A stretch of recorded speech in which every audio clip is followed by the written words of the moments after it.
Welcome back to another video. We are training, at least I am, towards my chess goals, and I hope you are as well. Hopefully these videos may even be a vehicle for you to improve in your own chess.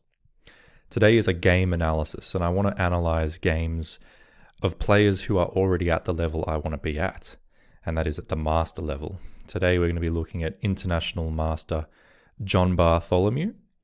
He actually played a game very recently, an over-the-board game in a tournament against a fellow called Anthony Parker.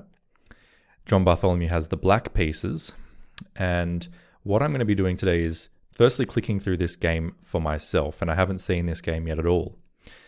And I'm going to pretend as if I was John Bartholomew, pretend as if I have the black pieces and see how would I respond to Anthony Parker, who's also a high-rated player, and see, what ideas I have that are similar to John Bartholomew, what ideas were different.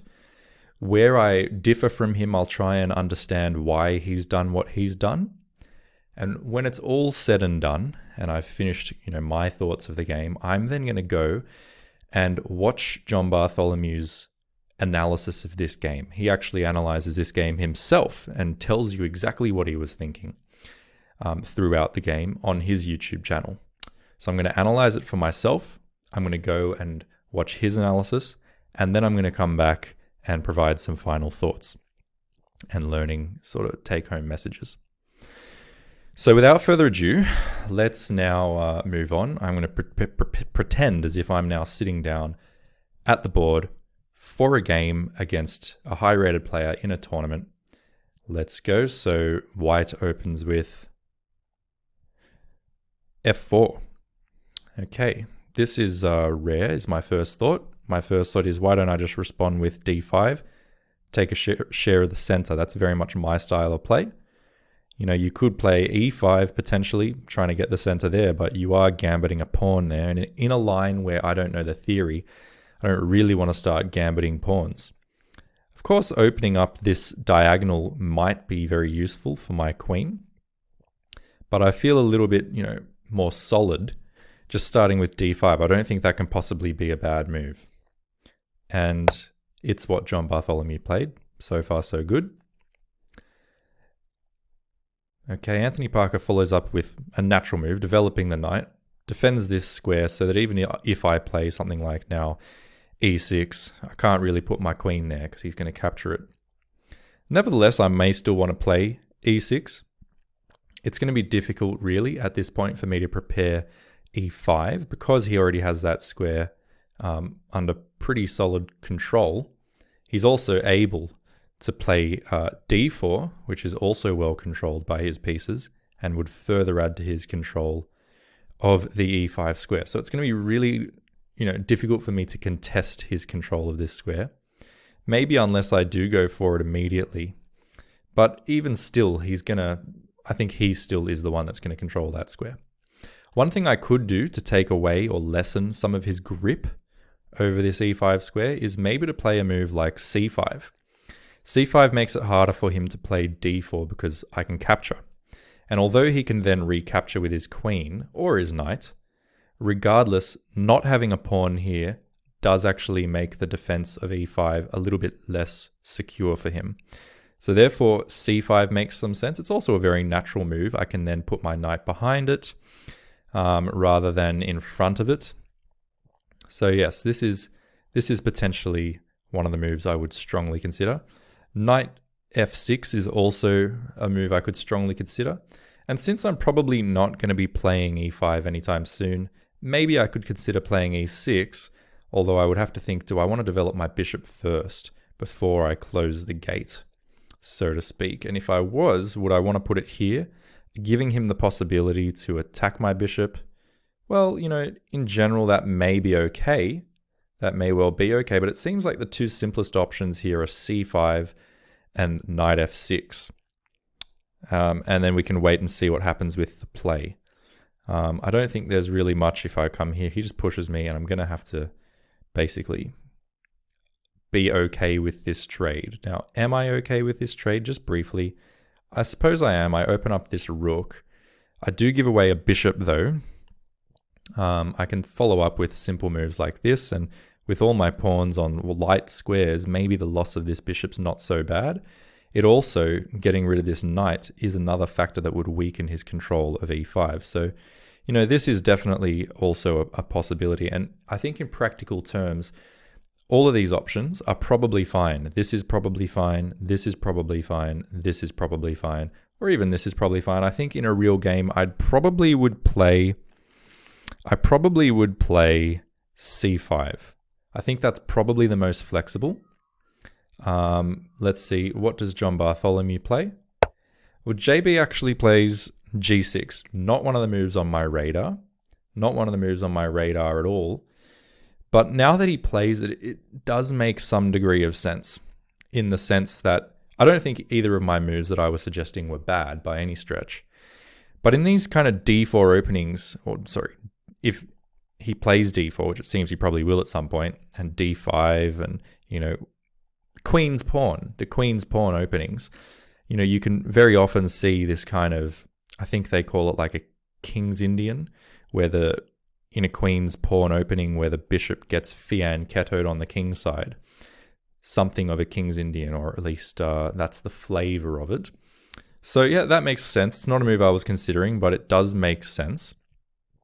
And I guess he's, when the bishop is here, we're exerting some pressure over this e5 square.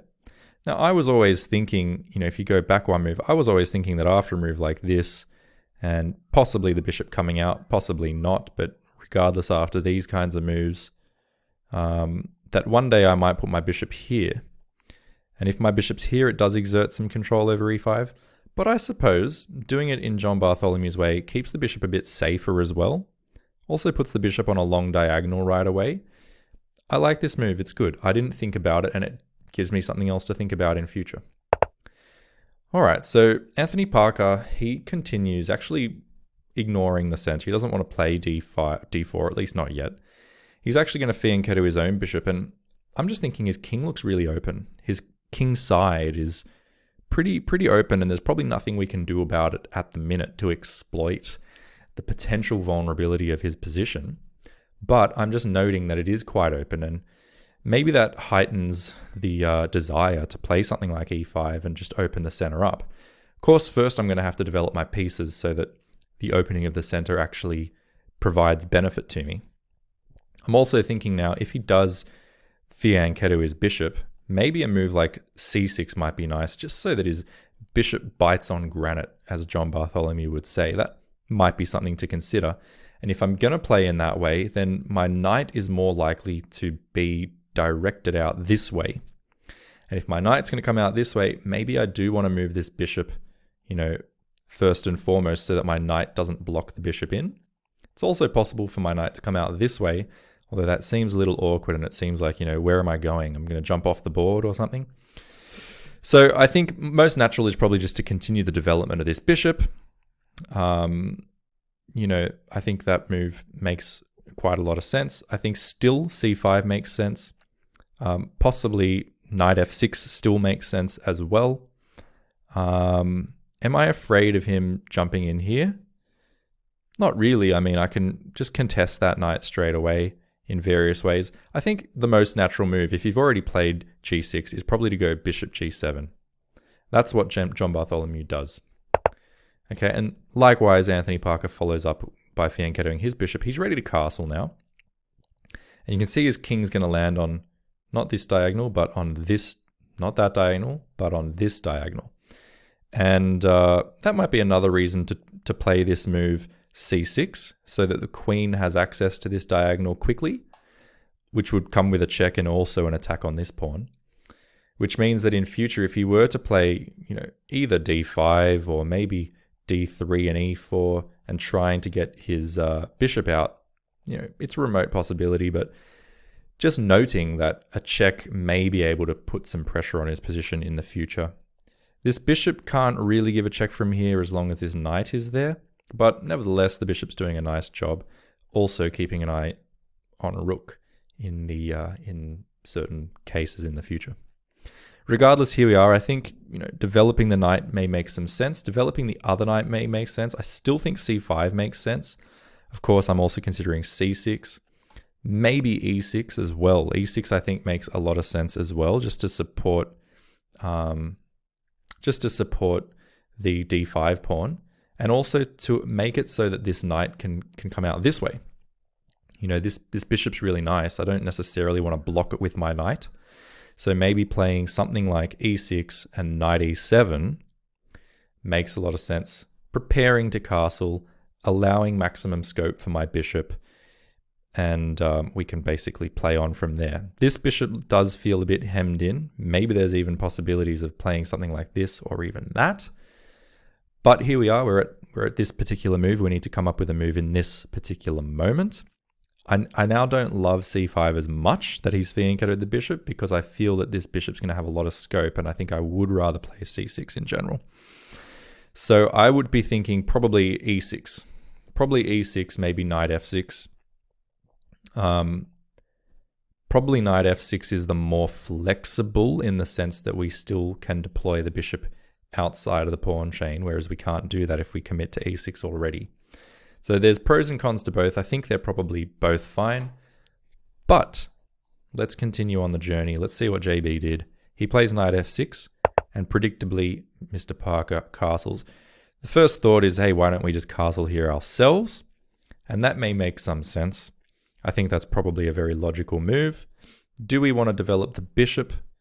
Well, you know, he can't play this move anyway, because we have that square now defended plenty of times. So this is a relatively safe square for us, but he can attack the bishop, and then we simply have to move it again.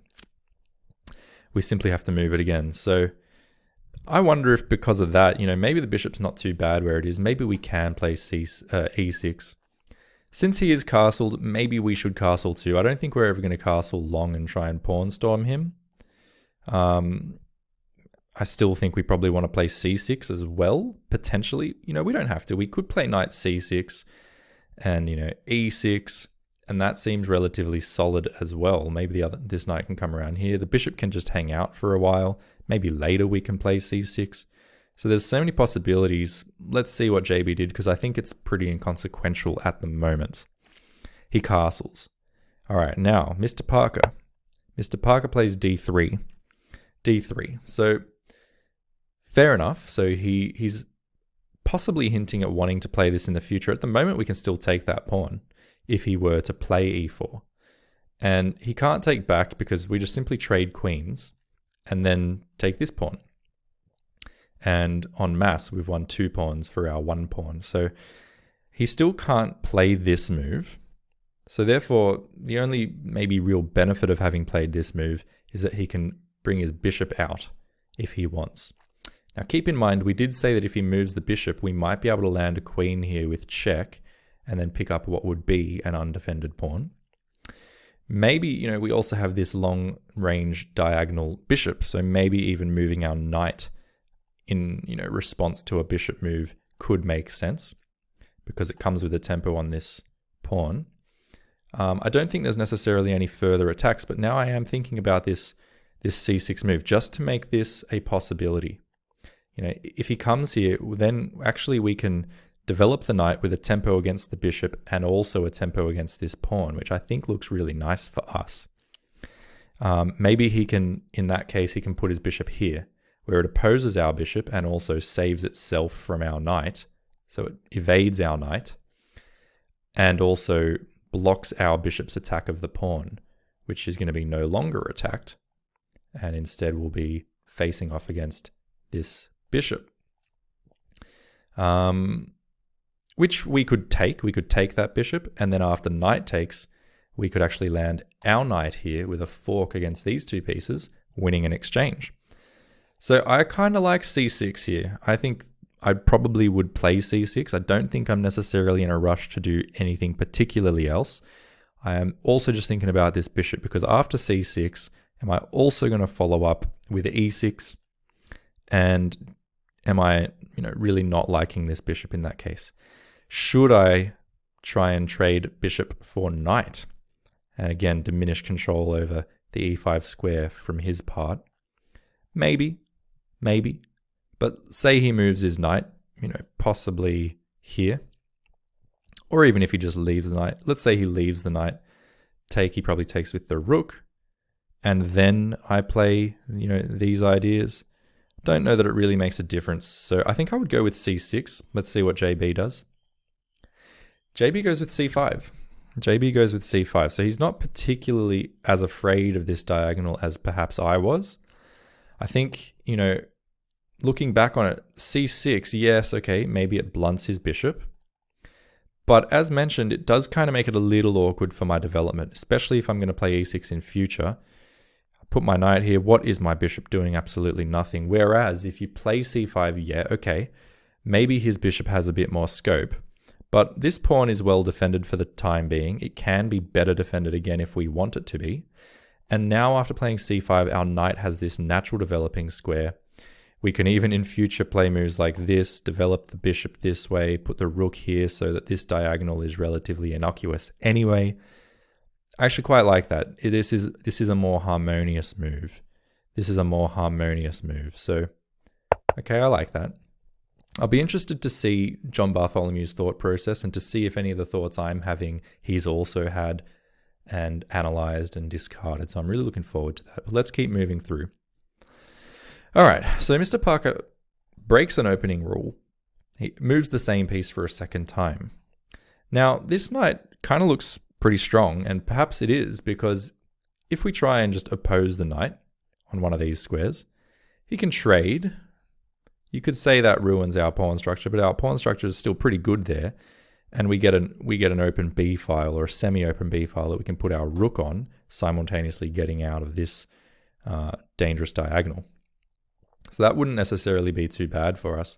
The thing is, if he doesn't take, he does something else. I don't know what. Let's just say this or some move. If we take the knight, well, then he takes back with a tempo on our knight. Our knight moves back with a tempo on the pawn, but he's opened up this semi-open file for himself toward our king side, which may be a little bit dangerous. So I suppose in that exact scenario, we'd be able to take the pawn, and we probably, have enough material and everything, and he doesn't have enough material here ready to attack us. So I think I like just knight c6. Knight d6 is similar, just that if he did decide to trade knights, we could take back with the bishop, the knight, or the queen, not only being restricted to taking back with the pawn. But, I think that just developing the knight here is probably perfectly good. I think it's too early to play a move like this. I think a move like this, maybe preparing this so we can take back with the queen, you could think about it. You got to be careful about these forks that may occur, which don't mean anything at the moment since that square is very well defended. But here, again, if he develops the bishop, we don't have any discoveries because the bishop simply takes the queen. But at the same time, if he does develop the bishop, we can take the pawn. And if instead he takes a tempo to defend the pawn, well then, I guess we have a discovered check. We have a discovered check. And after he deals with the check, probably by moving over here, we can take a pawn here, but he probably takes back this way, opens up this file for himself. Our queen may become vulnerable out there. I don't really like that as much, so I think I would play knight c6. JB goes for knight d7. Again, as I mentioned, very understandable. Gives himself the option of taking back in a variety of different ways. And I suppose, in hindsight, why not? Particularly if you are planning to take this knight. If you're planning to take this knight, it doesn't matter if the knight sits here or here for a move. So I actually think this hints that JB wants to take this knight off the board. Let's see what happens. Okay, Mr. Parker takes the knight. How would I recapture here? My first instinct is to take with the queen. Although taking with the knight could also be good because, again, we open up our own bishop. We possibly open up possibilities of playing e5. The thing is, if we take with the knight or the bishop, we lose sight of this pawn here and he can take. So, for instance, knight takes, bishop takes. Then, what are we doing after that? Well, we've just lost a pawn. So I think it's going to have to be queen takes. John Bartholomew disagrees, and I can absolutely immediately understand why. I was wrong in thinking that both lead to the fall of this pawn. Yes, if you do it with the knight, there's nothing left. The knight no longer defends, the queen no longer defends. And so, yes, in that circumstance, he can take. But if we take with the bishop, the knight still defends the pawn. So, fair enough, JB takes with the bishop. And why not? I mean, developing the light pieces before the heavy pieces kind of makes sense. So, maybe this bishop wants to come here and just oppose this one. So that would be a nice way to make that happen. JB demonstrating why he is an international master. All right, now e4 has been played. Can we just take? If he takes with the bishop, we take the bishop, and that's probably going to be good for us because we've snagged a bishop. Once he takes back, we could even attack the rook, as well as offering a queen trade at the same time. Can't be bad for us. So I think if we take, he's going to take with the pawn. And once he takes with the pawn, we could actually attack the queen. That's defended by our knight. If he goes for a queen trade, well, then we own the d file ourselves. So I think I would very much be strongly considering taking this.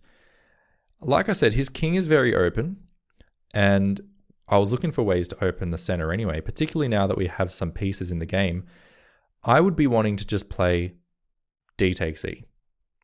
I think that's much better than, anything like this, which allows him to push forward with the pawn. So I think I'm going to take that. John Bartholomew disagrees, but interestingly, the computer seems to think that John Bartholomew has made a slight inaccuracy there and now gives a slight advantage to the white side. And I wonder if that's because of exactly this move, which is played by Mr. Parker, now putting this knight under some pressure. Now, if we just go back here, if we had taken, the computer thinks that that holds the equality. So I dare say that JB made a small mistake, but there may have been a practical reason why he went for the line that he did. But this is what I would have played, and it's good to know that this would be fine. And after he takes back, he is still threatening this. So what would I do here? I think here I would probably now consider a move like this. I did previously mention maybe this move, looking to trade queens. And that may well be a good move. But this move also seems good because then if he attacks the knight, we can take the bishop. If he takes knight... Wait, does that work? We can take the bishop. No, that wouldn't... If he pushes down here, I guess even there, we want to save our knight somehow. So we could always start with a queen trade, if we wanted. And then we could just jump the knight away. Our bishop doesn't look so great there, so maybe this move, let's just see, this move seems okay. Is Stockfish still giving us an evaluation? Ooh, so maybe that move's not so great, but the prior move... Yeah, the prior move was a nice one. And if we were to come here, yeah, that seems okay. Seems like everything's fine. Anyway, the way that John Bartholomew went was that he put his bishop on c6 straight away, allowing this e5. Now we have to deal with this. So thanks, John. Now we got to deal with this. What are we going to do? There's pressure on this knight. We don't have a lot of options. So we could come here, but... seems pretty dangerous. I mean, if he just pushes the pawn down, where do we go from there? So we don't actually have either of these options available to us. We can't come here either. It's either this or this. And both of them are probably okay. From here, we can reroute out this way. From here, we can reroute out this way. It's kind of hard to say. I mean, this really blocks in our own rook. This maybe blocks in less. So I think I tend to go for the move that allows more mobility. I think I would play knight d7. That's what JB plays. All right, play on. Mr. Parker now develops his knight, adding more pressure to the pawn, and now seems like probably a good moment to play this e6 move. Not necessary though. We could also play this move and thereby have 3 defenders on the pawn. The thing is, I don't see why would we not play e6, because if we do play something like this, he might play e6 himself, which does give us a pawn. So he probably won't do that, but nevertheless, I think playing e6 here makes a lot of sense, and JB does that. All right, Mr. Parker continues on. He's hitting us on the wing here. a4 is played. a4 is played. You can see we've got a healthy pawn structure. We've got a healthy pawn structure, relatively good development. I feel like the knight is a little bit awkward. The knight's a little bit awkward, but our queen has opportunities to develop. Our rooks are relatively free. Everything's going all right. Now, a natural response here would be a5. The problem that I see with a5 is that this square is no longer able to be defended by a pawn, and the knight can probably use that square in future. Sure, we can take the knight for the bishop, but in that sort of a circumstance, well, we've given up a knight for a bishop. Now, that could be completely fine. We also double his pawns, although we give him an open file. We may be able to attack that pawn. Which he can defend. But after take and take, he's got these two pawns here, which is going to be a thorn in our side. Although we then get to put a rook on this file with a tempo against the queen, and maybe even put the rook up here to attack this, he's going to end up having a sort of awkward but relatively stable pawn structure. Now, maybe some of my calculations there were not correct. Maybe they were correct. But my point being, on principle, this move does allow the knight to come here. So I'd be maybe more tempted to just play a6. a6. That does allow him, however, to go a5. So there's always sort of pros and cons here that need to be weighed. Other approaches here, we could just put a rook on the c file. We could develop the queen. Does he have any direct threats here? I don't know. I mean, a5 maybe does make sense because I don't really love him pushing this pawn further into our position. Maybe even queen a5 makes sense to block the progression of this pawn, but also maintain the option of going a6 in future. It also means that our rooks can come to the d file if we want them to. So queen a5 may make some nice sense here. I would imagine that he puts a bishop here to eye our queen, excuse me. And in such a circumstance as that, maybe we can play queen here, looking at this pawn. But he's then got these discoveries. So he can take this pawn, and it comes with a tempo on the queen, sort of like a double check on the queen. Ooh, but there we can play check. There we can play check and then pick up the knight. That's interesting. So after this, this, and this with a tempo on the pawn, let's say he just defends the pawn in one way or other. Let's say in this way. The bishop's here. Our queen is up here. He's defended the pawn. I guess here still we have a check, but it doesn't really achieve much in this circumstance. And then our queen is just up here doing nothing. So maybe I'm not too sure about that. a5 is coming back to mind. a5 is coming back to mind. We could think about a move like c4, but after takes, this pawn is quite awkward. It also allows him to take here, and once we take that back, we've actually got tripled pawns. So I don't think I love that. We could play a move like this, attacking this knight. But let's say he takes. Okay, we take back. This knight now has to move, but it's got a nice square here. And we've doubled our pawns for basically nothing. We're closing the center, which is, I don't think, what we want to do. I think we want this center to be more open than not.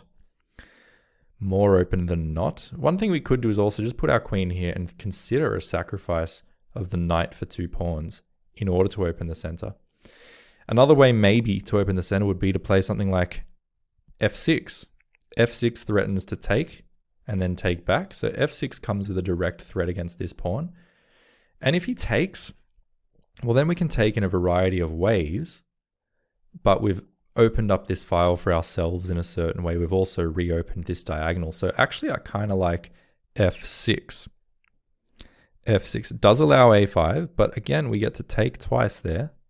So I think we end up with the better of the deal there. We do end up with a weak e6 pawn though in the future. We do end up with a weak e6 pawn the moment that we play a move like this. Not even necessarily in the future. It's weak immediately, and he can probably take advantage of that in the future. So we have to be aware of that, and that we might want to put rooks there to defend it in the future. Maybe we want to drop the bishop back. Maybe we bring the king up in future. Who knows? But it's just something to be aware of. And I know I'm using a lot of time here, but this is a tournament game. I'm trying to be realistic and show you exactly how I think when I'm at the board in a tournament. And I'm also trying to be thorough so that when I watch the John Bartholomew analysis, I've actually done some work, and therefore, you get more out depending on what you put in. So I'm trying to put in a lot of thought here. So I think f6 definitely is a move that requires some good consideration. But after he takes, I take back. Let's say he plays a5, because that's a move that seems to be a little bit annoying to me. At least if he plays a5, then the bishop actually is sufficient to defend b5 from his knight. I mean, it's kind of sufficient anyway. I just don't want to give up the bishop for a knight without good reason. But if he plays a5, he takes away the b5 square from himself. So, maybe a5 is not such a big deal, and f6 seems to be relatively productive. But given that it does create this weakness, I have to calculate very concretely. And if I don't see that it's concretely good, I might just continue on with something less committal, let's say. So f6, let's say he takes, I take with the knight. In that scenario, we've got this weak pawn here. So let's say he actually just tries immediately to start attacking this weak pawn. Well, in that case, I can defend the weak pawn, maybe with my queen. And then if he adds another attacker, I can add another defender, either of the rooks. Then he can even put another attacker onto this weak pawn. And straight away there, that actually seems troubling. So this, he takes. Maybe we take with the rook for that reason, but that seems awkward. We're blocking things up. Take. Let's say he attacks this weak pawn immediately with the bishop. He immediately attacks with the bishop. Well, let's defend with the bishop. He attacks with the rook. Let's defend with the rook. He attacks with the queen. And then we can defend with the queen over here. But then a5 comes attacking our queen. So however, then we can play this move, queen over to the c or d6 square, where we're still defending. Because our bishop is tied up to the defense of e6, it does make this more of a possibility for him. So in all these cases, maybe we start with a6. We say we don't care if you play a5. We're planning to play this in the future, but at a point in time where you can never land your knight here, so that after this, we can actually sufficiently defend this pawn without fear that, if we ever want to put our queen on d6, there's no fear that you're going to attack us. So I think a6 would be my move here. It's non-committal. It seems like a healthy move. It preserves all the rest of the ideas. I think I would play a6. JB plays. He plays f6. He goes for it immediately. So I guess it works because, even though the knight may come here and attack a queen that might be sitting on d6 in future, like I said, there's also the possibility of queen c6 and queen a6. So I guess JB says, I'm threatening to take a pawn. I'm, again, going to make my pieces more harmonious, really nice. Bit of a theme going on here, some musical play by John Bartholomew. And so I'm just not so particularly afraid that I need to take time out to play a6. Just briefly, were we to play a6 here, what does the computer think of that? Computer thinks it's not too bad. It's not as good as John Bartholomew's move, but it does actually give white a little bit of an edge, potentially. At my level, 1700-ish, probably inconsequential. But if we're trying to get better, I think it's nice thinking about the harmony and also not fearing phantoms. So John Bartholomew seems to have said, look, I'm not afraid of this knight coming here in future. We can play f6 immediately. It is already sufficiently prepared. So he plays it. How does Parker respond? Well, he takes the pawn. I was going to take with the knight. JB does the same thing. Here's this weak pawn. What does Parker do about it? He immediately attacks with the queen. I think that gives us permission, in a sense, to actually put a rook here. The rook's going to be a really good defender against this queen. And, but at the same time, we could defend with this queen. I don't think we want to do that because we may want to reserve that square for the bishop. And I don't think we want to come here because we're blocking in this rook. We're not yet able to do this because the bishop is in the way and therefore not yet defending. So I think we play here rook e8. I think we play rook e8. There is also the possibility that we play bishop down to the d square, but I think rook e8 makes sense. It's a semi-open file. It opposes the queen. Let's go rook e8. That's my thoughts. No, JB does it with the queen. JB does it with the queen. Now that actually surprises me to some extent, but when I think more closely, even if he does bring this extra attacker in, we can bring an extra defender. And even though he can bring one extra attacker, I don't think it matters, or it does matter. It does seem to matter. So what's going to happen here? I'm a little bit concerned that this pawn is really weak and vulnerable to attacks, and that there's no great ways here to prevent those attacks. I guess there is maybe one move that makes a lot of sense. After this, and he brings another attacker, can we play d4, attacking the knight? Let's say he just takes the pawn with check and hits our queen, forcing us to recapture. Then he can take again with check. Then we can take, and once he takes back, we can take the knight. And in that particular ending, we've won material. We've won the bishop for the pawn. So I suppose maybe that is the saving grace of the position, the ability to play this move, kick the knight away somewhere, let's say here so he doesn't block his attack, and then put our bishop over here. The bishop can be hit though. The bishop can be hit. We take en passant. He takes back, and then perhaps we play this move. So is that perhaps what John Bartholomew was relying on? I'm very interested to see his analysis now. Let's keep moving along. Surprising to me, very surprising, Parker does not continue the attack on this weak pawn. He does not continue the attack on this weak pawn. So around move 15, I'm very interested to see what John Bartholomew was thinking here, whether he was thinking about this whole scenario or not, whether I'm just, questioning things that shouldn't be questioned for other reasons that are more important that I'm actually not paying attention to, but I'm really curious. Anyway, Parker goes on just developing the bishop to a relatively innocuous square, but making it possible to bring his rooks into the game, perhaps in that sort of a fashion. So what are we going to do? I mean, I now would maybe think about playing a move like this. Crazy as it seems, it looks like it just gives up a pawn, but the moment we play knight g5, we're threatening that pawn twice. And sure, we can have a rook trade, but nothing wrong with that. I think the only thing to really be aware of is what if he takes with the queen. If he does, we do have this move, which just attacks the queen twice. We still have given up a pawn, so let's say he just retreats. What have we really gained? Well, we've gained the e-file, temporarily at least. So maybe that's not the move. But what are we going to do? What are we going to do here?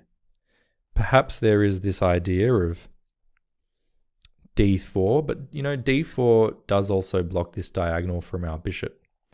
But after d4, let's say he comes here, we can take, and after, well, let's say he takes with the pawn. Things are getting complicated. Things are getting really complicated. So What do we want to do? I'm still kind of afraid of this move, and that was why I wanted to play e5, just so that he can't put the bishop there. If we play e5, our queen holds this square very nicely. Perhaps another thing we could do is drop the knight back to e8. Reason being, then our knight can actually come to c7, where it will defend this pawn. Also, we open up our bishop again. What else is our knight doing here? I mean, it can't come here at the moment unless we play e5, which I think we've more or less said that we can't do. So, because this is kind of a bit of a weakness, why not just come back and come here? Keep it all under control. We can bring the rook in. We can even put our other rook here if we want. Or just here and here. And we can keep this really well guarded. And at the same time, then we can, maybe in future go for one of these kinds of ideas. I don't know. But knight e8 is something I would consider. It is a backwards move, which, goes against itself. We don't really want to do that necessarily if we don't have to. Maybe we should get this rook off this diagonal, even though he might put the bishop on this diagonal. Maybe we should play a move like this anyway. Are we happy with this rook on the f-file in the long term? Maybe. I guess with knight e8, what we need to really calculate is the concrete variation that follows after we take the knight. But he takes with his bishop. And then we can play this pawn up to d3. And that bishop basically just has to move back to where it was, more or less. It's possible that he inserts a capture at some point there. But in those cases, everything's still fine for us. Our pawns are becoming a bit overextended. This pawn looks somehow even weaker than it was before. Although we then get to continue our defense of the pawn. So as you can see, this is getting pretty difficult. What I might do is try and keep my analysis to 1 hour. So we've got another 18 minutes on the clock, and we'll treat it like that. This is a 1 hour game for me, let's say. So I need to now make a move. I need to make a decision. That makes it more like a tournament sort of circumstance, more tournament conditions. Now, if we play a rook to the e-file, then we can play e5, and the only capture would be with the pawn. And after we play a move like this, he takes, even king takes, he can provide a check. We just come back. This pawn looks pretty healthy. Sorry, not very healthy. We would be able to capture that pawn. Maybe get a tempo on the queen. Still looks quite speculative to me. The other thing I didn't like, even if he takes with the pawn straight away and we play this, what if he then just pins the knight? Then just pinning the knight seems really annoying. Because not only is it a pin, but it's a double, attack on the knight. With both the bishop and the queen hitting our knight there. So I don't think we can do that. But we need to come up with something here. What is a nice idea? What about a6 and b5? He takes, we take. Maybe, but again, this just seems like a very flimsy construction. Maybe h5, so that if he ever puts the bishop there, we can jump our knight in and it's defended by a pawn. But after he takes, we take, and he takes, he's won a pawn. He still has pressure on this pawn. So I just don't know about any of these things. This is really, really difficult for me. This knight e8 move, not only does it allow knight c7, but it also allows knight d6.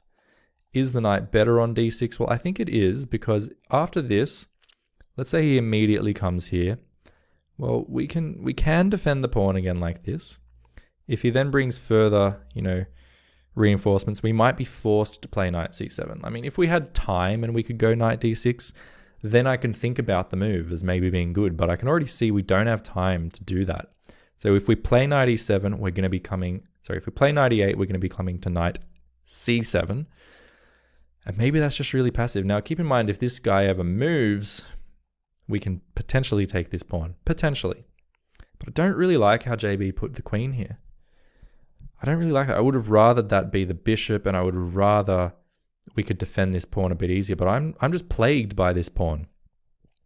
How about this for an idea? How about we just move the king off the diagonal so that if ever he puts a bishop here or a queen here and takes the pawn, that at least it doesn't come with check. I mean, we have the option to do that right now, which also makes me think, how about king f7, bringing another defender to the pawn that way? Now that might seem crazy, but this file is still basically shut. And if he ever does this, well, we can just take and it's still kind of shut. So, you know, king f7 might not be such a crazy idea. It's very committal. King h8 might be an okay idea, but it also seems a bit loosey-goosey. So, you know, bringing a rook across to e seems to make sense as well. What am I going to do? Because I am running very low on time. I guess this is a reversible move. I might play king f7. King f7 though. King f7, then probably looking for a rook move. I think I'd probably go rook e8 and then go rook c7 because I don't see how else I'm defending this pawn in a great way. Then once the knight's on c7, then maybe I can put a rook on the e file and a king on f7. So I think I would actually play knight e8. And what does JB do? He goes rook e8 immediately. Fair enough. Fair enough. Let's see what happens. Parker plays this move. And interestingly, the computer doesn't like this. Computer loves this more for black. Putting this pressure on now. Now, what are we going to do? We have this pawn basically defended enough for the moment. It's defended enough for the moment, but pretty soon he's going to come in with moves like this. So I guess maybe JB is going to double on this file so that when another attacker comes in, he can put another defender there as well. And then if need be, if he plays something like this, looking to play that, maybe we can, maybe, like I said, we can always bring the king up. So maybe that's what JB's thinking. Wouldn't be surprised to see rook e7. I guess under time pressure, I would now play that. Ooh, but no, JB now plays a6. Interestingly enough. And again, the computer doesn't love it. It's not bad. What would the computer have thought about rook e7 out of interest? On rook e7, the computer quite likes that. So that's not a bad thought at all. But I'm in time pressure, and if I know John Bartholomew, he's probably in time pressure at this point as well. So anyway, he plays a6. And now we have a5. Now, I reckon JB's probably happy to see that. Like I said, now the knight certainly can't come here at all. But I think he's also indicating by playing this move, now we can't take the pawn if the rook moves away. So I think he is indicating that he wants to move the rook away. I think here I might play a move like queen d6. And maybe that is why JB played a6. Because he wants to put the queen on d6 after all, given the way he's done things. And he doesn't want the knight to be able to chase the queen. And the reason he wants the queen up here is so that he can put the bishop here to defend. Perhaps that's what he's thinking. So I wouldn't be surprised to see here queen d6. I don't think this move makes sense because we're not actually attacking this yet, and we would be giving up on the pawn. So I think queen d7 here makes a lot of sense. But JB does play instead this move, d4. Maybe angling to play this in future. But regardless, here we go. We've got d4 on the board, and where does this knight go? It's a good question. It's now a good question because this square, yeah, we can take, but if he takes with the pawn, he greatly diminishes the pressure that he has against this pawn. Greatly diminishes that pressure.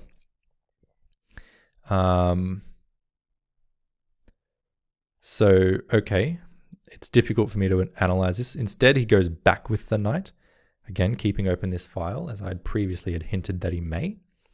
What are we going to do here? Well, perhaps this queen move, queen d5, which actually doesn't threaten checkmate because the king, although it can't go there, can still come here.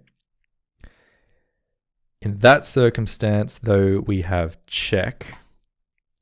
He can take with the queen. So, no, we're not threatening mate there at all. I don't think that's particularly scary for him, but it is a possibility, and we can always bring the bishop back the other way as well. We could also now play our knight over here. If we want to, we can drop it back to that c7 square we were talking about before. But in the meantime, we're exerting a bit more influence on his position. We're opening our bishop. I think that move makes quite a lot of sense. If he goes in with this c4 idea, I guess we take en passant.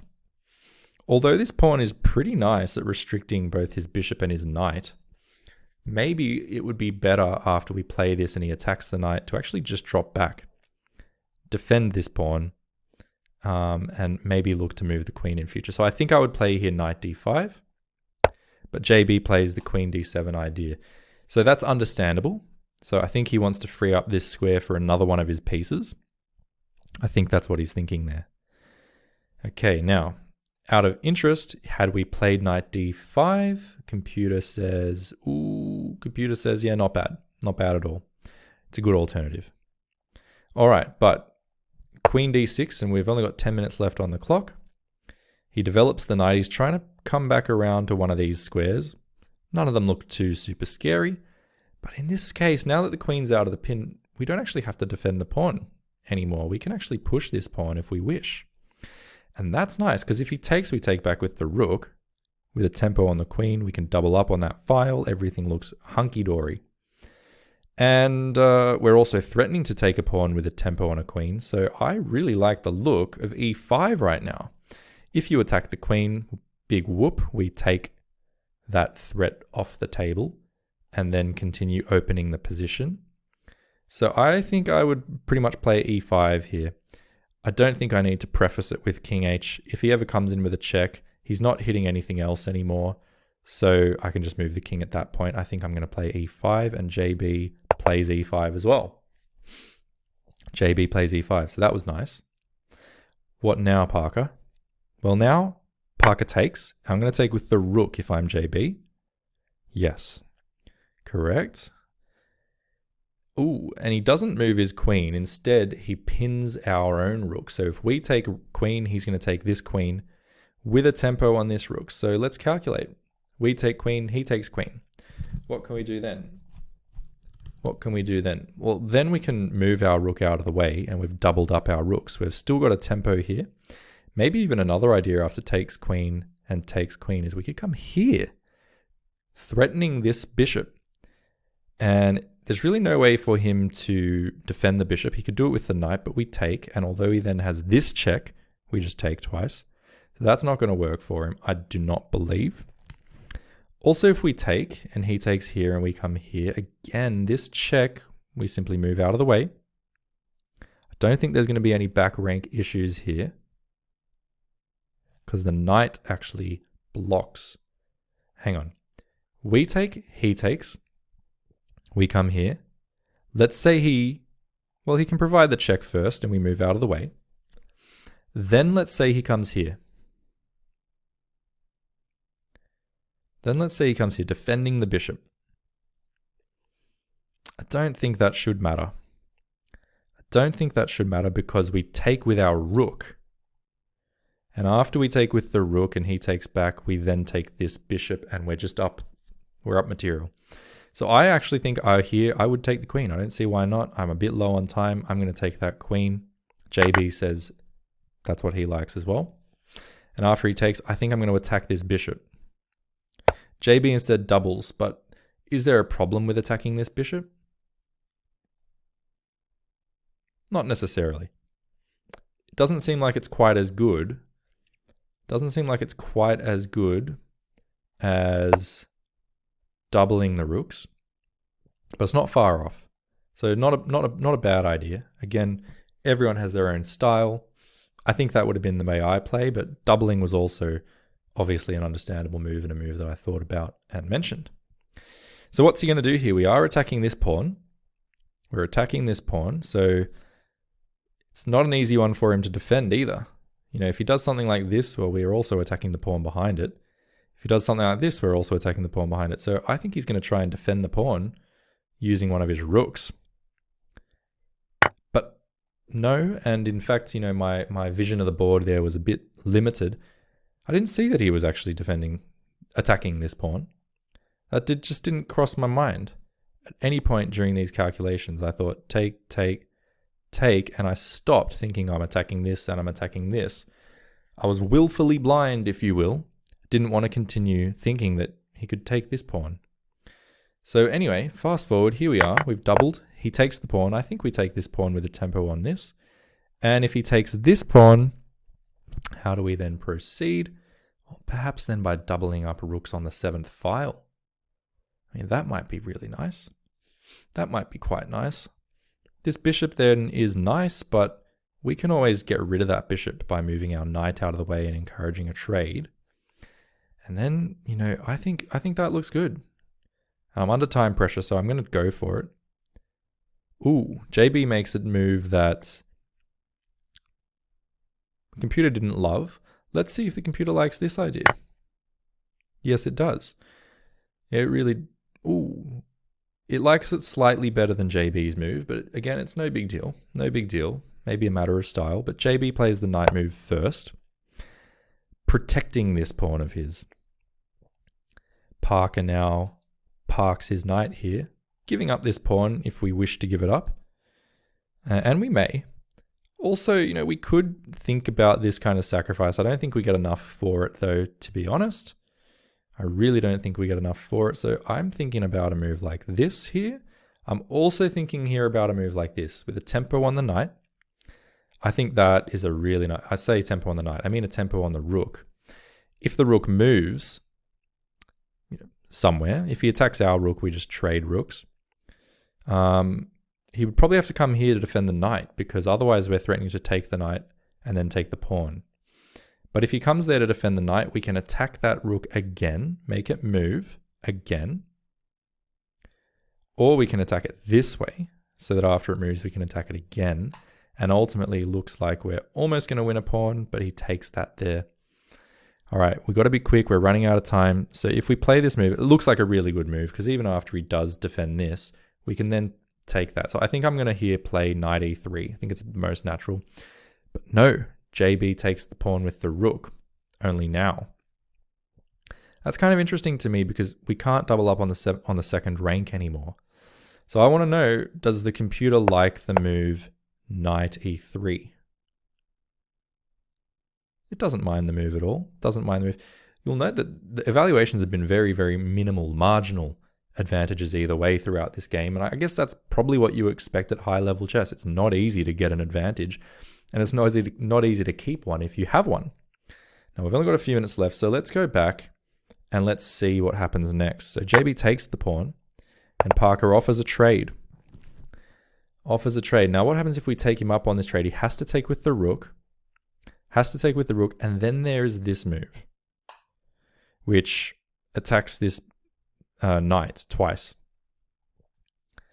And it doesn't really have any other associated threat, but we could also play this move straight away, attacking the rook, defending this rook. So if he takes, we take back.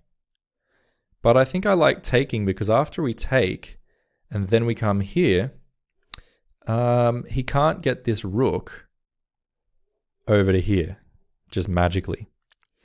So he would maybe have to move his knight then. And where he wants to put it, I'm not sure. So I think under time pressure, I'm going to take that knight, that rook. No, JB just takes another pawn, and why not? If we had taken the rook, I'm afraid we've given away the advantage.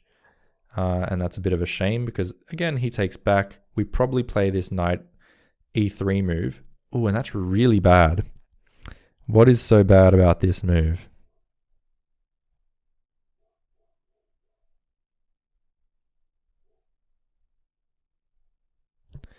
What is so bad about this move?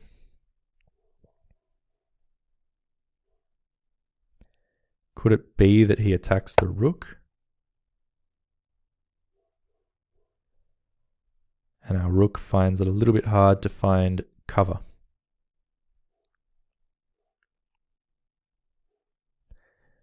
I guess so. Maybe we come here. No, that's horrendous. All right, so you can see that in time pressure here, I'm struggling and would really need a lot more time to work out the complexities of this position. Okay, but JB, he doesn't go for that. And perhaps that's the reason. Perhaps he saw that after take this this becomes really an awkward piece. You don't want to come here because you're walking into all sorts of discoveries against the rook, which may or may not work, but it's just not pleasant at all. So he didn't like that. Instead, he just bags another pawn. Parker now plays on. And what's JB going to do here? What would I do here? I'd certainly be considering a move like this to go after this pawn.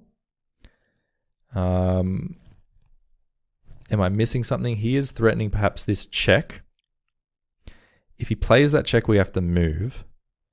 But then he's got this check. We have to come back. And then he's got a double check. If he wants to give it, we have to again come here. And it's a draw, at the very, very least a draw. Don't think he has any kind of checkmate because we just take. And after he takes back, we can take as well. So I don't really, check, we can just move. As far as I can tell, we can simply move out the way and after check this, but it is potentially a perpetual, which we may not wish to allow. Maybe we move there immediately, but then there's check, we come here and he can't provide the pin there because we take. I'm kind of stuck. I'm kind of stuck in this kind of position. I think I would just play this rook move under time pressure. But, okay, so JB plays h6, giving himself another square in the event of moves such as this. I think that's what he's thinking. He's also just wanting this knight to back off. His king's a bit open though. Computer didn't love that move. What did the computer think about my idea?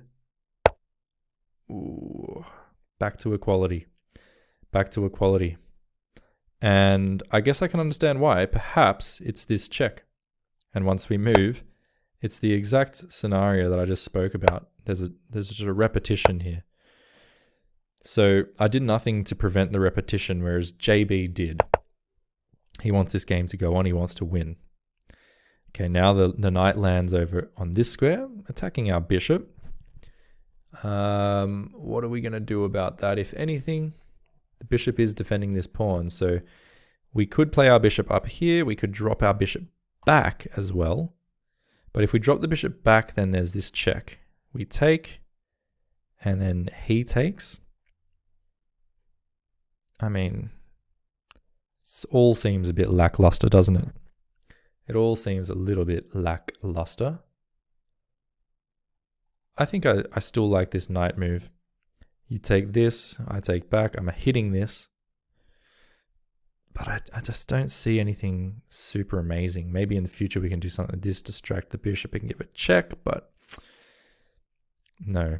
All right, we'll speed up here. He comes out this way. Now, I thought this was the natural move. Computer does not like that at all. White is now winning. Is it after white takes? Yes, it is. So after we take, what does white do here? What does white do here that's just so good? I would love to know. Ooh, that's it. Check, hitting both of these pieces. I missed that. I shouldn't have missed that. I should not have missed that that was there. But I did. So here he's threatening to take, and after take back, you have to look at moves like this. That's tactics training, and that's why we're doing the tactics training, but that's inexcusable. And that's probably the biggest difference. You know, some moves we've seen where I went one way, John Bartholomew went the other way. Both of them were relatively equal. That's not the difference between an international master and myself. The difference is the international master doesn't blunder ideas like this. He sees those and acts accordingly. So now that I see that, I think maybe dropping back is a better idea. Maybe coming up here is a better idea, or maybe even just moving the rook back to safety.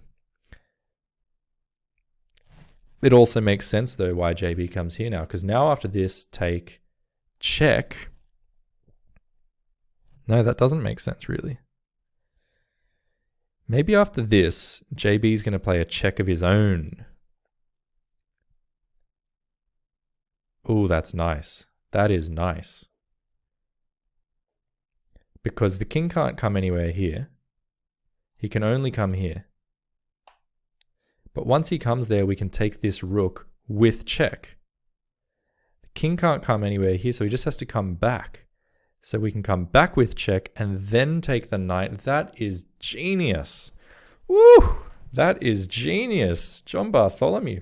And I didn't think about this because it seemed so natural to put the knight more toward the center.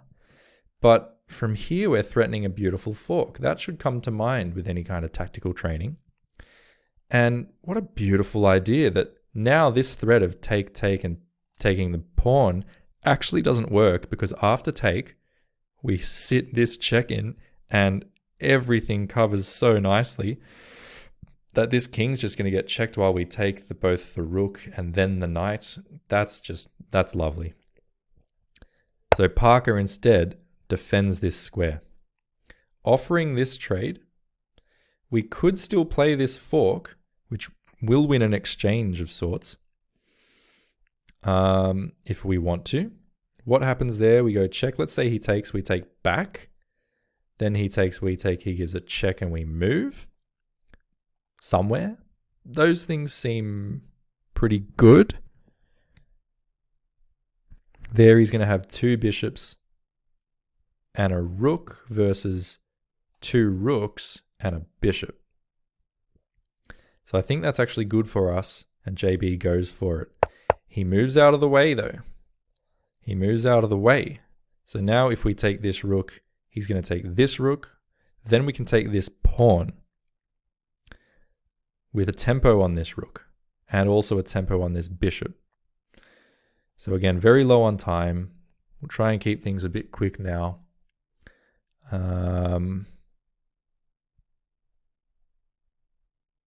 I think that's the move. Let's take the rook. He takes back, we take the pawn. We're hitting both of these guys. And now, oh, what happened? Yep, so take the pawn, we're hitting both those guys. Now, instead of taking this, he's attacking our knight. So I would imagine here, we take the bishop. And after he takes back, now we both have a light squared bishop. We both have a rook. We both have one extra minor piece, but here we've got an extra pawn, and here we've got an extra pawn. So things are good. We've got an extra pawn here. The king is cut off by our rook for the moment. It's difficult for him to do a lot of damage there. We do have a check here if we want. Now that can kick the king forward more than likely. We can also then play, or we could start with this move. Rook comes up here, hitting the knight, and also hitting the pawn behind it. So where's this knight going to go? Can't come anywhere here. Could come here though. So let's say we come here. He comes here defending the pawn. Then, however, we can come there. No, because the other thing is if we come here and he comes here, we can come here to attack the knight so that this pawn still has defense. But then he actually takes. We come here. He jumps back. Take. It's difficult. Anyway, I've run out of time. I've simply run out of time here. Bit too slow. Let's see what JB does. Let's just watch the technique. He does in fact come here, attacking the knight. The knight moves to a square I wasn't expecting it to move to. Now, yes, there is a check here if we want. He simply moves out of the way though. Maybe we keep that in reserve. Maybe we keep that in reserve. He is threatening to take the pawn. So maybe we just defend the pawn. Yes, we can take this pawn if we want. Then we have two outside pass pawns. That's probably going to be really good too. I think I would take this pawn. No, JB instead decides to attack this knight and pin it to the bishop. Just quickly, what does the computer think about taking the pawn? It's not bad. It's pretty good. But that's a nice move too. Because now what does he do? He moves his rook. I would trade rooks. Oh! And again, JB, showing why he's a master. You put these two guys on a line. I was going to trade rooks just because we're simplifying into a position where it seems I'm probably better. But I would have my work cut out for me there. Although I have this pawn that can't be touched, and although I have the option to come over here and try and make some sort of extra thing happen, I wouldn't be surprised. We'll keep the analysis on if this is really quite close to a draw after take. Yes, and in fact it is extremely close to a draw. So I really have my work cut out for me, whereas immediately seeing this alignment, JB just immediately plays what is essentially the game-ending move. And from here, there's going to be no trouble. You take the rook, and basically now you take the pawn, and there's resigns. So I'm 10 minutes late. I'm going to pause the video. I'm going to now spend a bit of time on my own watching John Bartholomew go through this game. There was various points where there was interesting analysis. I'm now going to go and get inside the mind of the actual international master who played this game, explaining everything that he was thinking at the time he was thinking it. So I would encourage you to do the same thing if you really want to get the maximum out of this video, is go see John Bartholomew's video, pause this one, come back to this one at the end, and I'll go through some final thoughts. We'll see you soon. Just having a look at the video, and the first moment here where JB did something I didn't think of was this G6 idea. And through my analysis, I was thinking about what happens if they play D4 and really try and gain a whole lot of control over E5. One thing I never noticed, which you see JB talk about here, is that if they play D4, then their E4 square becomes extremely weak. Let's see JB explain. I play G6, I go for the fianchetto. Because white has not occupied the center with a pawn, they have not put a pawn on D4, I do think this fianchetto logically makes a lot of sense. White could play D4 if they want, but then we're looking at a stonewall type formation where the E4 square may be weak for white. There you go. Didn't know what a stonewall formation is, but I suppose now we have more of an idea. But just in general, thinking about the weak squares that they leave behind as well might have saved me some time on the clock in terms of thinking. And then the next thing that happens is I was deliberating about this idea of putting the knight in front of the bishop where it might actually block the bishop, but listen to JB here. Both fianchetto are bishops, knight f6. You don't worry too much about blocking your bishop. You can notice that both players have blocked their fianchettoed bishop. It is good to angle the knights towards the center anyways. I think I actually have experimented with knight h6 on occasion in this type of position, but knight f6 is more reliable. Again, because of the kind of come down in energy and not wanting to get bogged down too much, I was content to just play a few moves that I was familiar with. So fair enough. I guess moving on, after this D3 move, I was considering for a long time playing, the pawn to C6. Pawn to C6 to build that chain of pawns on light squares that might make his light squared bishop bite on granite. But you see, John Bartholomew doesn't even consider the move C6. Not even in the thought process. Let's see. So now we're firmly in reverse Leningrad Dutch territory. So if you look up Leningrad Dutch, I won't show it on the board here, but same setup, just colors reversed. So I had some familiarity from that. I played the black side of this position before too. So I went ahead and played C5, grabbing more central space. I've also played B6 on occasion, looking to fianchetto this bishop in order to contest the E4 square in the future. Because oftentimes white is looking to push pawn E4. They're not ready to do it yet because black has two defenders of that square. I did mention but white that. can try to work up to it with moves like knight C3 and queen E1, possibly even knight BD2 and queen E1. Common maneuvers. Sure. I prefer C5 though. And at this point, Anthony played a move I had never seen before, and it did cause me to go into a think. So he played the move knight E5. I'll be really interested to see how John Bartholomew thinks about this position, because I was considering both knight C6 and also knight D7, and I ultimately thought knight C6 would be fine.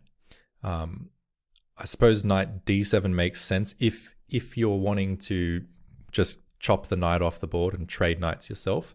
It doesn't matter which square you go to, either D6 or sorry, c6 or d7. But if you go to c6, then when he takes your knight, you have to take back with the pawn. Whereas if you go to d7 when he takes your knight, you have choices of how you take back.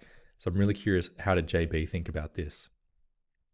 I looked up in the database before I started this video, and this is the 4th most popular move. It's not unheard of. It makes some sense. I think the idea is to kind of front run black placing a knight on c6 in particular. So the most common moves instead are c3, being flexible with the pawns, queen e1, which is an idea I mentioned before, looking to go e4. You also voluntarily take the queen off of the same file as black's queen. And finally, knight c3, which, again, if you're familiar with that Leningrad Dutch line, you'll know that often white plays, trying to induce, or black plays rather in that opening, trying to induce d4 so that the knight can come here. This produces an interesting pawn structure where if white knows what they're doing, it's not all that bad to have these doubled pawns, and they actually control quite a bit of territory. But knight e5 caused me to go into a bit of a think, even though I was trying to avoid that. I was trying to figure out how I should deal with this, because although black could play knight c6, I wasn't so thrilled to allow the exchange and the doubled pawns. It just didn't seem that I could easily get rid of these pawns. I wasn't keen to play some line where I had these weaknesses for the rest of the game. Maybe white could think about rotating the other knight around to e5 and pressuring them. White's not going to let me exchange them easily. This is another case, though, where I'm going to be kind of harsh about my time management. I know many of you in the previous video actually disagreed with my conclusions about my time management from round 2, but I spent too much time on this move after knight e5. I did play knight bd7, and that was my first instinct against knight e5. I really just wish I would have played it sooner. So if I determined that knight c6 was not something I want to do because of the double pawns, to me this looks like a good compromise. d5 remains defended, so even though my queen is not participating in the defense, it's still fine. I was hemming and hawing, though. I was considering stuff like bishop e6, knight g4 was another move I looked at, looking to creatively try to exchange the knight, maybe get this going. I wasn't sure if white could gain some momentum by pushing their kingside pawns in this case. I even thought about funky stuff like knight f to d7, trying to initiate a trade, because if bishop takes d5, I take e5, and I have the discovery on the bishop. This is a disaster for white. They lose a piece. These are all things I didn't think about. Again, under the circumstances, I have to be more disciplined. I really do believe this.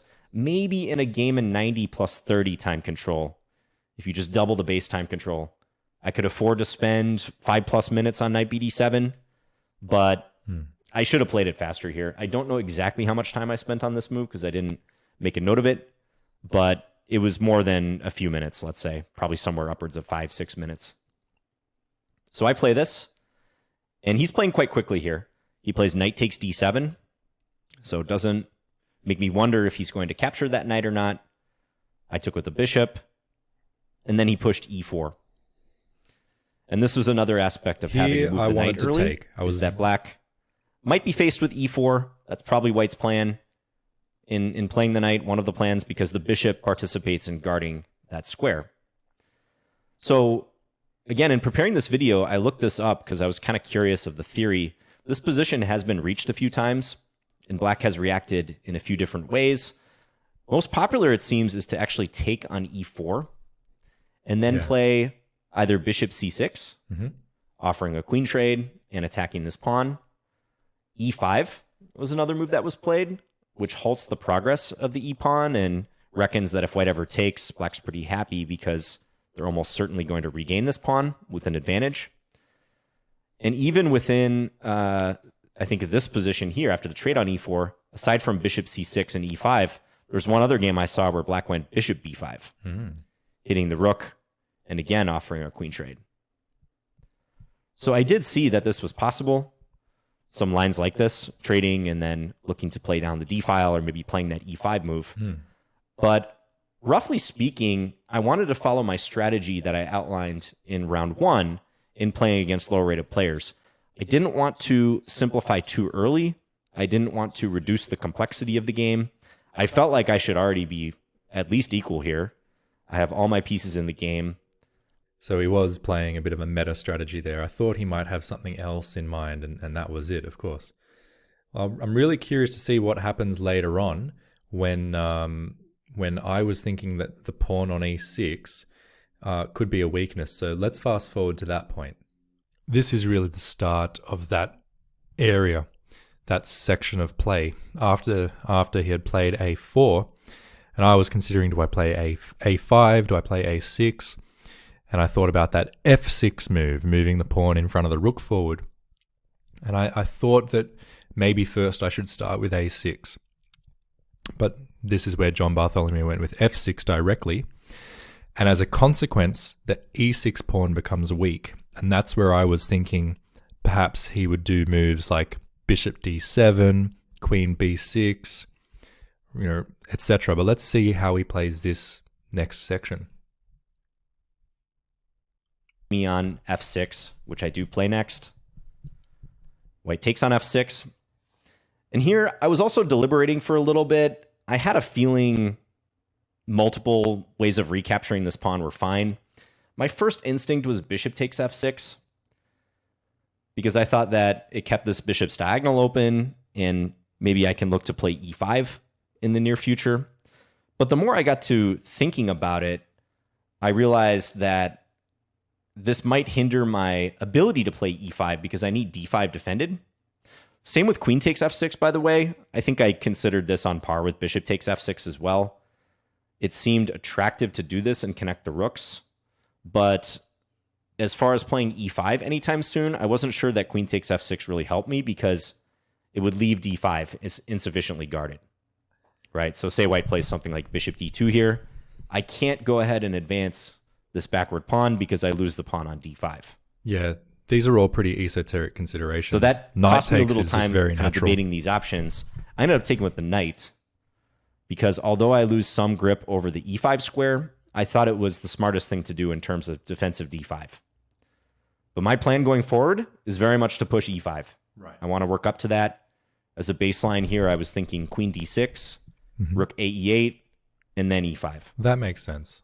That makes a lot of sense. So Anthony here played queen e2. So why not Hitting queen the pawn on d6 straight away? e6, also fortifying e5. And here I answered with queen d7. Why not d6? And a little time check at this point. So here, white has 34 minutes, and I have 22 minutes. So I'm already behind on the clock.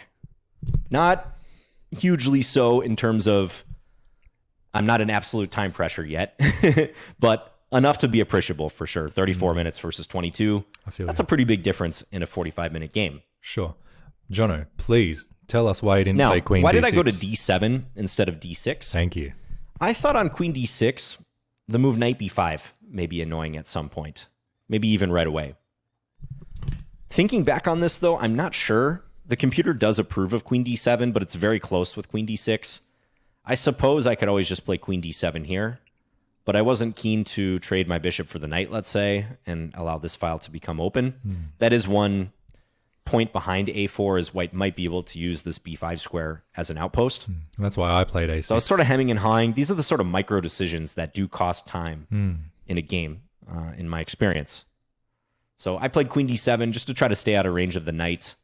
And I figured I can play rook a e8 and then work my way up to maybe playing e5 when things had clarified a bit more in terms of whether knight b5 is a threat. I thought a6 somewhere might be useful in this regard. In reality, though, the computer shows almost no difference between these two moves, queen d7 and queen d6. So I think that kind of a lesson there is that I was just thinking about my pawn on e6 as a weakness that needed to be defended in perpetuity. Whereas Bartholomew is thinking about it as something that's, it's a bit of a weakness temporarily, but he can already see through to the end of the tunnel, and he sees the end of the tunnel is not defending this thing forever. The end of the tunnel is pushing this thing forward and getting rid of it, trading it off. And that makes a lot of sense now. That makes a lot of sense. You don't have to put everything into a defensive mode. If you can see that actually, ultimately, things are going to wriggle around and we're going to push that pawn forward. So that kind of makes a lot of sense. And that's a bit of a learning point there as well. I'm going to keep on watching, and I hope you do too. So now we're at a point where, I was speaking a lot about how I was afraid about the bishop moving here to h3 and the pressure that would apply to this pawn, and how are we going to defend that if he then brings another rook over here and he's just putting so much pressure on this pawn. How are we going to defend it? So I really thought that bishop h6 was actually quite a big threat. Let's see what an international master has to say about that move. A move to me that looked pretty risky, bishop h3. And he's playing pretty quickly here. The last several moves have been played quite rapidly. So bishop h3 does apply some pressure to e6. White isn't threatening to take the pawn. I have enough defenders. But why did it look risky? Well, I saw that if ever I play d4, which is another pawn move I can consider, that my bishop is going to have this massive diagonal in some cases. Absolutely massive diagonal to work with. So it seemed a little odd to me that white would just willingly surrender that diagonal. And if we back up for just a move or two here, I wasn't keen to play d4 too soon because I saw that white could play knight e4, and I may regret having moved this d-pawn. The e4 square is a nice outpost for the knight. Hits c5, it's well defended.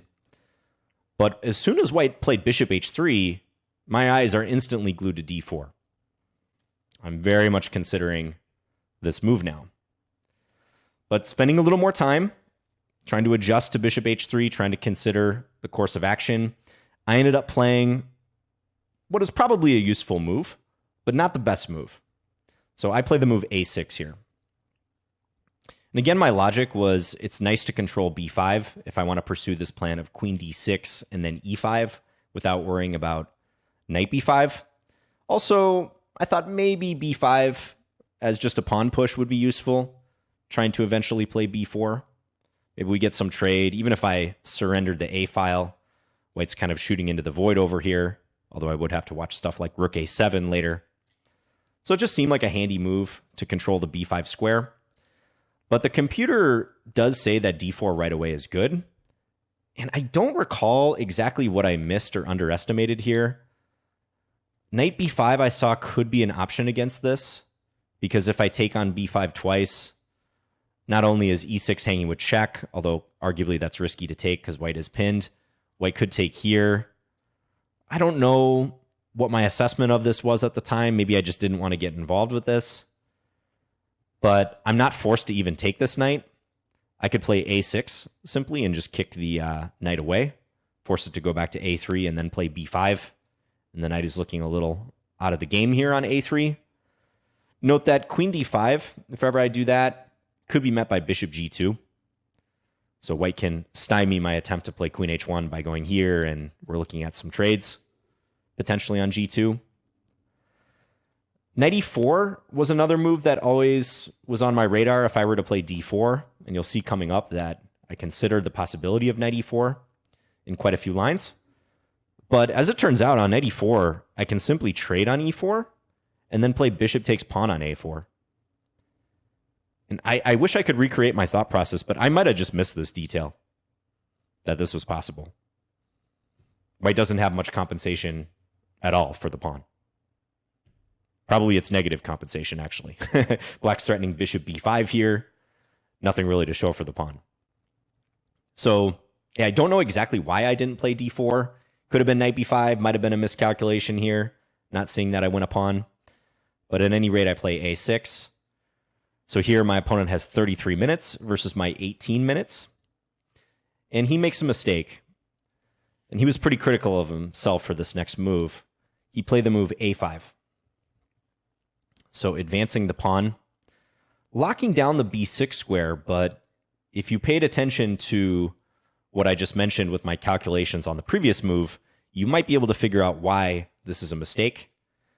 He said after the game he should have preferred rook ae1, and he thought he was better. And I did see this move, rook ae1. It's a pretty natural move to try to threaten bishop takes e6. I personally didn't think he was better if he were to play this move. The position seemed pretty balanced to me, and that is what the engine says as well. I can play king h8. I think this is definitely what I would have done. And the point is, it's very risky for white to play bishop takes e6 here. No, they're not going to play queen takes because I take with the rook. This is the meat and potatoes. But bishop takes e6. I can back my queen off somewhere. let's say even to d6. And white is in this mortal pin. Difficult to extricate themselves. For a pawn, you don't want to go through this trouble. I have bishop d7 on tap, maybe d4.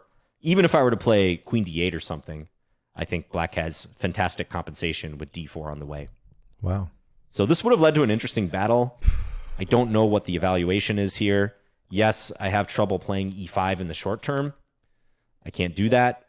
But white can't really blockade the e5 square for very long. If they put the queen here, I can consider moving my knight and just kicking it away.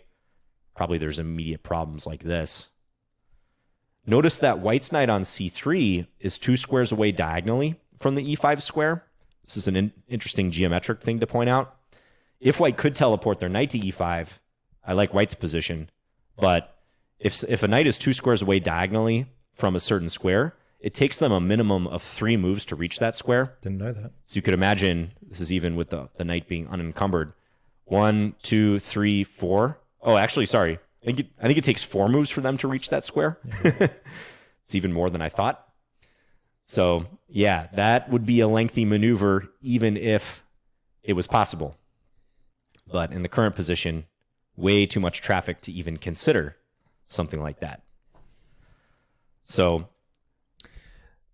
I guess, to summarize, my whole thoughts about the pressure that he would have on my e6 pawn were unfounded because, in the first place, we can sort of aim in the future to push that pawn forward.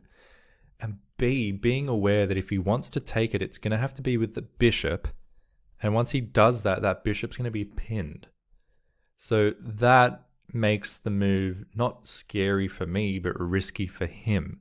And that's the understanding that Bartholomew played with. He was playing with that understanding. And because of that, he wasn't fixated on how do I defend everything. Instead of that, he was able to let all of that go. The situation there is fine. Let's think about some other aspects of the position.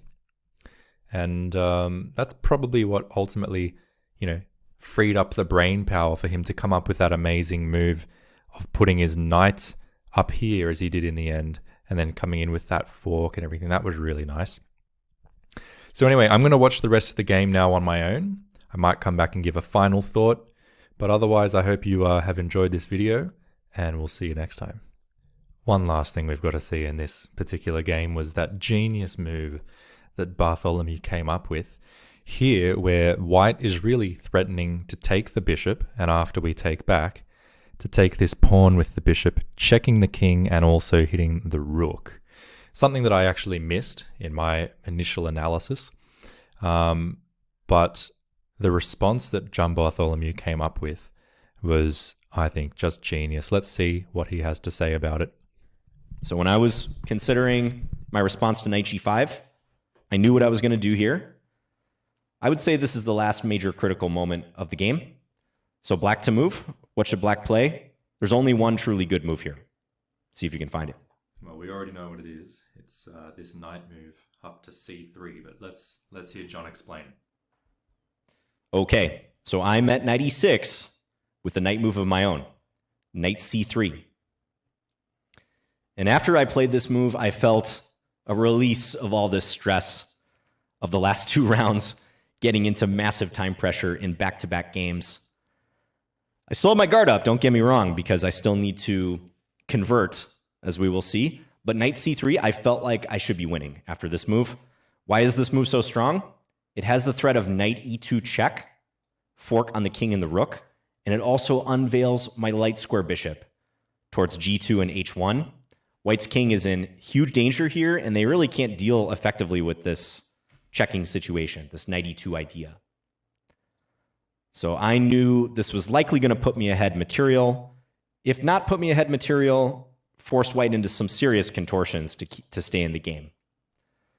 But I don't really see a satisfactory move here for white, and indeed the engine says this is already winning. So with this being the major threat, because rook g2 is not yet quite a threat because of the bishop guarding, if white were to play, let's say, bishop g4, trying to contest the e2 square, then rook g2 is possible, and that's a killer. King h1 would be forced here. We could do something like rook takes g3 now, probably simplest, with the discovered check. Those of you who do tactics will know this pattern. This would force bishop h3 and Further carnage here. White can escape mate, but just barely with massive material loss. I saw that if white plays knight f4 in response, probably simplest would be g5. So kicking the knight. And again, knight e2 is coming. Bishop e6, I can probably simply take the bishop. We'll just show this line. Again, rook g2 check is an absolute lethal move here. King h1, rook takes on g3 check. The bishop is going to have its day. This is actually checkmate now. So everything is coming together really nicely for me after knight c3. It just seemed to me my pieces were anchored a little bit better. It's nice to have this knight backed up by the pawn, also backed up by the bishop. The rook on the second rank, limiting white's king, and the very strong bishop as well. Whereas white's pieces are floating a little bit more. So he thought for a long time here. And the nice thing about your opponent thinking when you're in time pressure is you can think and kind of catch up on what's going on too. So he eventually played probably one of the only moves that keeps him in the game, vaguely, rook f2. I went ahead and played knight e2 check. He went king f1. I did see this sequence in advance. Knight takes c1. Rook takes b2. And now I circle back with the knight. Knight takes d3. Nice move to hit the rook and also the bishop on c5. So even though I didn't win an exchange, the position is simplifying in my favor. I picked up another pawn. Rook d2 was played. Knight takes c5. Knight takes c5. We're left with a position where I'm up 2 pawns with a nice pair of bishops, weak white king as well. Here I played rook e5, hitting the knight on c5, and also eyeing up that pawn on a5 behind it, depending upon where white goes. Here white played knight e6. I played bishop d7 against this move. I was pretty proud of this little backward bishop move. Just a nice move to find when time is low. And I'm looking to take this bishop on h3 with check. So if white played, for example, knight takes g7, I don't have to take back right away. That would be a big mistake. I throw this move in first. Remember, checks are always sequence disruptors. A classic in-between move is a check. So if you can throw that in, force your opponent to address the check, then you might come out ahead in a sequence. It grinds their play to a halt. So I think the only thing white can do here to try to avoid losing further massive material is knight f4, retreat the knight and guard the bishop. But I thought simply trading on h3 and then taking a5, this should definitely be good enough. I'm up 3 pawns. White's knight is way out of play. So instead, after bishop d7, my opponent played rook e2. I can play this in a number of ways, but I saw that bishop b5 pins their rook to the king. I won't force you guys to pause the video and try to find this, but nice way to attack that rook again. Knight takes d4. When time is low, weird things happen, though. I remember initially at this point thinking I had time to play a move like rook e4 here, attacking this knight, trying to get the knight to move somewhere so I can scoop the entire rook. But I noticed, fortunately, that if I move my rook, that gives white time to take on b5. And now my rook is under attack. I'd have to do something like this. We don't want to get involved in this. This gives white serious drawing chances with the opposite color bishop. So after knight takes d4, I just played bishop takes e2 check, scoop the exchange, knight takes e2, rook takes a5. At this point, I'm up an exchange plus 2 pawns. The game did continue from here. I don't have the score because I didn't write down the moves. Nothing truly eventful happened. I started gradually moving these pawns up the board, and I was especially mindful of knight forks. Okay, so as we've talked about on this channel many times, if your opponent has a knight, they have a chance. You can never relax in the presence of a knight. It's amazing how often a knight will just end up forking you, even with limited material. So I didn't relax, but I had enough time and playing on that increment, that 5-second bonus per move to get the job done, and I won from here. Well, there you go. You heard it first from John Bartholomew. Thank you very much all for watching, and at least in my case, I think I've learned something here. Some of the takeaways for me is actually time management, because as you've seen in my training game, and it tends to be a problem for me, moving quickly enough in moves where it's basically inconsequential. You even saw it in my analysis where I spent so much time analyzing the start of this game that when it really got to the complex middle and end game areas, I was out of time. So same thing with John. He says the same thing. You've got to choose where you use your time. Time is essentially an extra piece on the board, and it impacts what happens, and you need to respect it. So that's something for me. Another one is thinking about weak pawns. A weak backwards pawn. Yeah, you might want to consider whether you can defend it, but you can also consider whether you can fling it forward and send it into an attacking position and get rid of it so you don't have that weakness anymore. That was a nice thought by John. And another thing was thinking about, even if a thing can happen, like a weak pawn gets captured, thinking about the reality of which piece takes it from you, and can that piece then be pinned or forked or whatnot? Like it might not be as scary as you initially think. In fact, it might be risky for the other team to take such a pawn. So that was an important one as well. The other thing I will say about what I've seen in John Bartholomew's thoughts is that he's very concrete, and he's thought about a bunch of variations that I haven't thought about at all. And he's seen them in advance, particularly that beautiful move, knight c3. He saw that in advance. I didn't see it at all. So I guess having ideas brewing, and I think that comes about by having that bit more understanding of when something is actually dangerous and when it's not. Because if you think it's dangerous, you spend all your mental energy trying to defend it against the perceived danger. But if you have that extra bit of understanding that actually he's going to have to take with the bishop here, and then that bishop can be pinned. So that's not dangerous for me. That's risky for him. I'm not worrying about that. I'm not perceiving a danger there where there's no danger. Instead, my mental energy can go into looking at what my pieces can do instead on the offensive. Maybe then I would see ideas like knight c3. So I think all those things come together. Time control, controlling my time and managing my time better. Being aware of risks and dangers a little bit more, and the ability to turn a weakness or to erase a weakness by advancing the pawn. I think those things were good. Also, some of the basic tactics that I still missed, like when he could have taken my bishop there on g7. If I take back with the king, he takes with the bishop on d4, forking my king and the rook. I missed that. John Bartholomew doesn't miss that. That's why we're going to keep on doing tactics training a couple hours a day, a couple times a week. We're going to continue doing these master level game analyses. And the other thing we're going to keep on doing is training games. So I think the next thing we're due to do is another training game. So keep your eyes peeled for that. I'm going to be really concentrating on those things: my time management, my basic tactical awareness, and we'll see how we go. Until next time, we'll see you then.